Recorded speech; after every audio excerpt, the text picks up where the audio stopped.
সন্তোষজনক পর্যায়ে পৌঁছাচ্ছে এবং আমাদের বাণিজ্য ঘাটতি হ্রাস পাচ্ছে, তাতে আমাদের উভয়েরই অর্থনৈতিক সক্ষমতা বৃদ্ধি পাচ্ছে। কারণ আমরা যে কয়েকটা পণ্যের উপরে ভিত্তি করে আমাদের বাণিজ্য ঘাটতি মেটানোর চেষ্টা করেছি, একটা হচ্ছে কৃষি পণ্য, আর একটা হচ্ছে জ্বালানি পণ্য, এবং উভয় পণ্যই এখন আমরা সাশ্রয়ী মূল্যে, আন্তর্জাতিক বাজারের থেকেও সাশ্রয়ী মূল্যে যুক্তরাষ্ট্র থেকে আমরা এগুলো কিনতে পারছি। এর ফলে আমাদের অগ্রগতি ঘটছে এবং এর বাইরেও আমরা প্রচেষ্টা আছে আমাদের যে প্রতিশ্রুতি অনুযায়ী আমাদের যে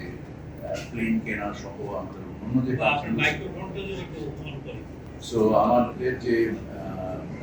অগ্রগতিগুলো পর্যালোচনা করা হয়েছে এবং আমাদের অগ্রগতি সন্তোষজনক বলে আমরা মনে করছি। আমরা আশা করছি যে আমরা যুক্তরাষ্ট্রের তুলোর উপরে নির্ভর করে আমরা যদি আমাদের পোশাক শিল্পে আমরা আরো একটু অতিরিক্ত সুবিধা আদায়ের চেষ্টা করছি, সেটাই আমাদের আজকের আলোচনার এটা অন্যতম একটা লক্ষ্য ছিল এবং আমরা আশা করছি যে সেক্ষেত্রে আমাদের অগ্রগতি আছে। আমি আমার পূর্বের বক্তব্যে বলেছি যে আমাদের আজকের আলোচনা এটা একটা লক্ষ্য আমাদের অন্যতম ছিল যে আমরা যদি যুক্তরাষ্ট্রের তুলো, আপনারা জানেন যে আমরা স্থানীয়ভাবে আমাদের যে তুলোর প্রয়োজন হয় তার মাত্র 2% বাংলাদেশে স্থানীয়ভাবে আমরা উৎপাদন করি, বাকি 98% তুলোই আমাদেরকে আমদানি করতে হবে। আমাদের আগ্রহ ছিল যে এটার উপরে ভিত্তি করে আমরা যদি শুল্ক হ্রাস করতে পারি,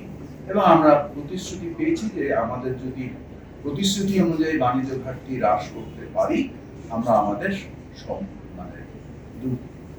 শুল্ক হ্রাসের আরো সম্ভাবনা রয়েছে।